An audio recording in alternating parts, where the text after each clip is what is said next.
Hi, my name is Michelle, and I'm talking today about shamanic reparenting, which is something that I kind of fell into um, over the last couple of years, discovered by accident really, and basically picking up on all of the shamanic practices that I've learned, the natural capacity I have to communicate with spirit, with the bodies of consciousness of nature, of the natural world, and various dimensions.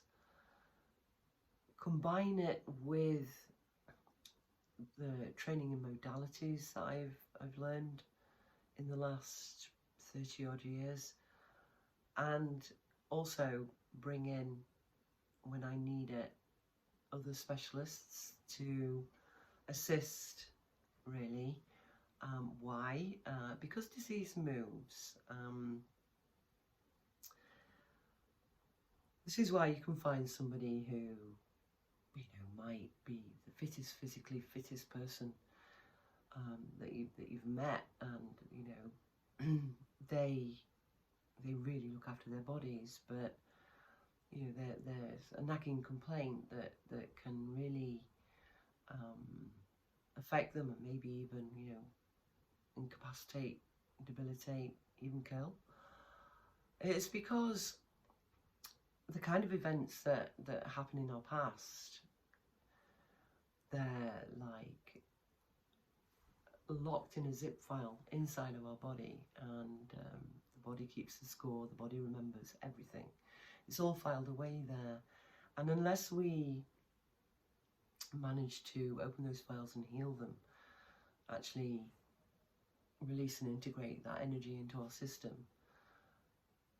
it causes symptoms. They can be symptoms on the mental level, experienced as maybe worry, anxiety, obsession, possession. There's a lot of mental health issues. Then there's mental illness, emotional problems, whether that's too emotional or not emotional enough, rejection of some emotions and preference towards other emotions.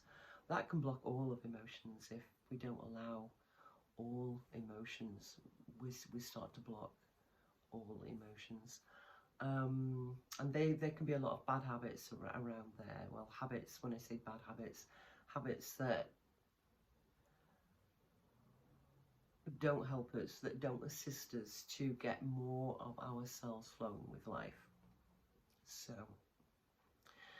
So yes, I talked about in the last video grounded, balanced, centered, aligned, connected, and that if that's all you did every day in your healing journey, in your personal development, that's all you would need to do. And that's really a big claim, but it's about finding your own way to do that. Disease moves. It can move mentally, emotionally, into the physical body, out of the physical body, through the mind, through the emotions, into our energy or spiritual bodies. And also, all of this all together is our sexuality.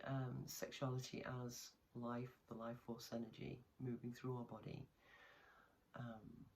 Felt as pleasure, well, it can move through our body. Felt as pain, and we tend to call that more, pain, trauma, damage, whatever else.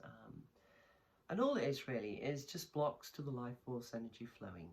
And quite simply, so long as we are grounding that energy, which is can be as simple as bare feet on the ground, on the grass, on a muddy path, or one of my favourites is standing in the cold stream that is at the bottom of my garden, just dipping my feet into that water there. It's so cold that you can't help but feel it, and feeling the rocks and the water flowing over my feet at the same time is quite sublime. So So grounding, centering is really my main way of doing that is meditation, and there are so many different types of meditations and so many available on YouTube, so much information about meditations, and I used to find that incredibly hard. I had a very, very hyperactive mental state. My thoughts went round 1,000 miles an hour, and I remember I couldn't even meditate until I did Reiki 2, and I would open up the mantras and the symbols for Reiki level 2, and that was the first time I ever experienced a quiet mind in my entire life, and I could stay in that space, whether it was just a couple of minutes or a couple of hours. That space is timeless. So if you've only got 5 minutes to meditate, but you do practice that 5 minutes regularly, that's enough. You can, as long as you're going into that timeless space within yourself, you are getting that centering that you need. You're going inside, into your center, into your core. So yeah, just look out for that sense of timelessness. You've gone deep enough then, and you will center. It's a lovely way of just bringing everything into alignment.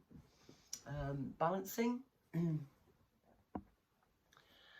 Balancing, well, that's more tricky. So what I'm talking about with balance is balancing the mind, which is the element of air, the emotions, which is the element of water. In the traditions that I've trained with anyway, I know that they can be different in other traditions. The element of spirit is fire, and the element of the body is earth. So being able to balance those elements, there's a lot of Eastern traditions that talk about how these elements move through our bodies and the importance of them being able to remain, be in a balanced way of moving through the body. So that can get a little bit more intricate, a little bit. You can go into a lot of detail with that in discipline practices. But for me, because I haven't got a mind that can stick to one thing and become a master of it for very long anyway, I can become very, very curious and learn something to mastery, but then I'll move on. And unless you keep practicing something, you're not able to be a master of it anymore. It's something Stephen Covey calls in the 7 Habits of Highly Effective People, sharpening the saw. And so I do my best to sharpen the tools I have, the modalities that I have, but I recognise that to keep myself sharp in those different modalities, I can't really take on anymore. I can't learn anymore. So sometimes going to specialists and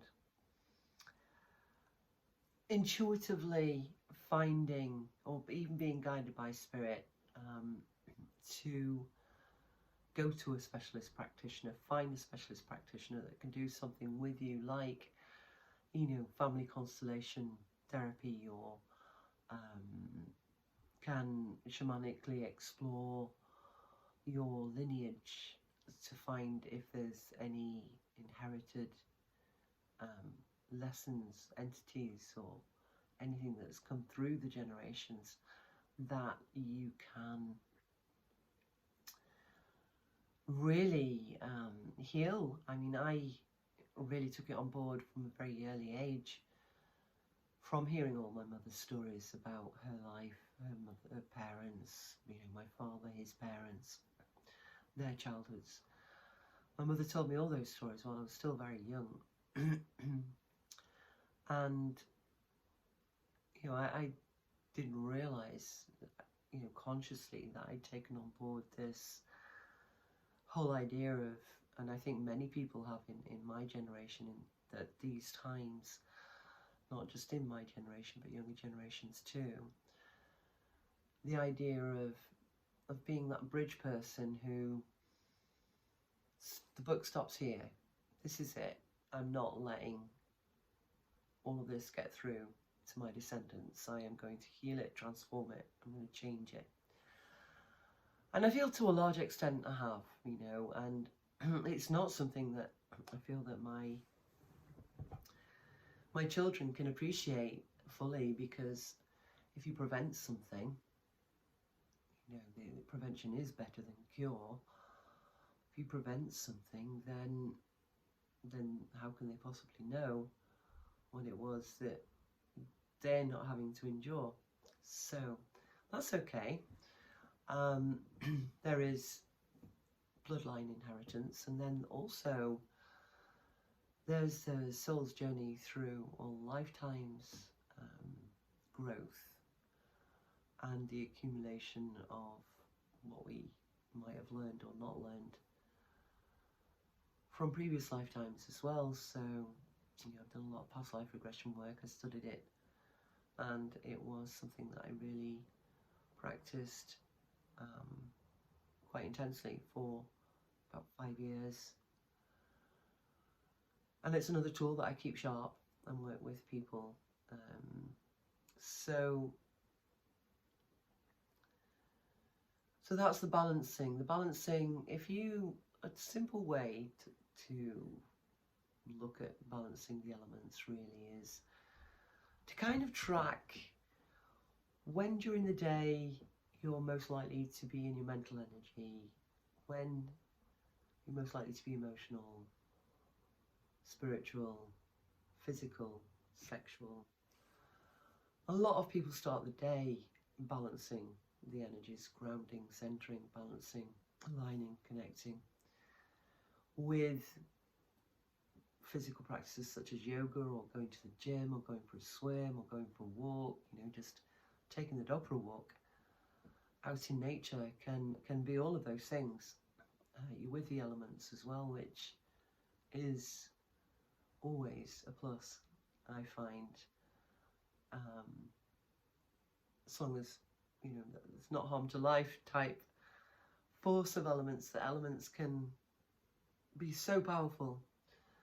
But I love elemental exposure, you know, sunshine, wind, rain, you know. I love sandy beaches, watching sunrise, and doing yoga, and my Bhakti yoga, the devotional chanting to sunrise, has been some of the most magnificent, brilliant experiences of my life. And yeah, so balancing. So find what time of the day really is your flow between all the different elemental experiences: mind, air; emotions, water; body, earth; spirit, fire; and sexuality, ether. It's a combination of all of those in balance. And if you've got all your other elements in balance, you have got a good sexual flow with life. And yeah, so that's balanced, and you know when you're balanced because you're experiencing emotional sobriety.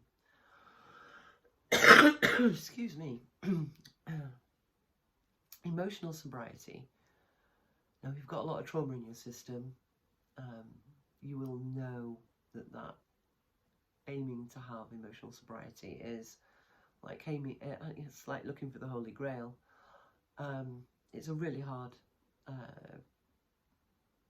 thing to sustain because of the dysregulated nervous system, dysregulated, out of sync HPA, hypothalamus, pituitary, adrenal axis, all the different kind of, you know, the way that your systems go out of sync. Your biochemistry can actually make you feel quite drunk all the time, and it's really hard in that biochemical intoxication to make good decisions. And of course, that making not so good decisions perpetuates the drunkenness of intoxicated, toxic emotions, toxic thoughts, toxic, intoxication of any kind is a load of biochemicals that are too much. It's too much chemistry for our systems.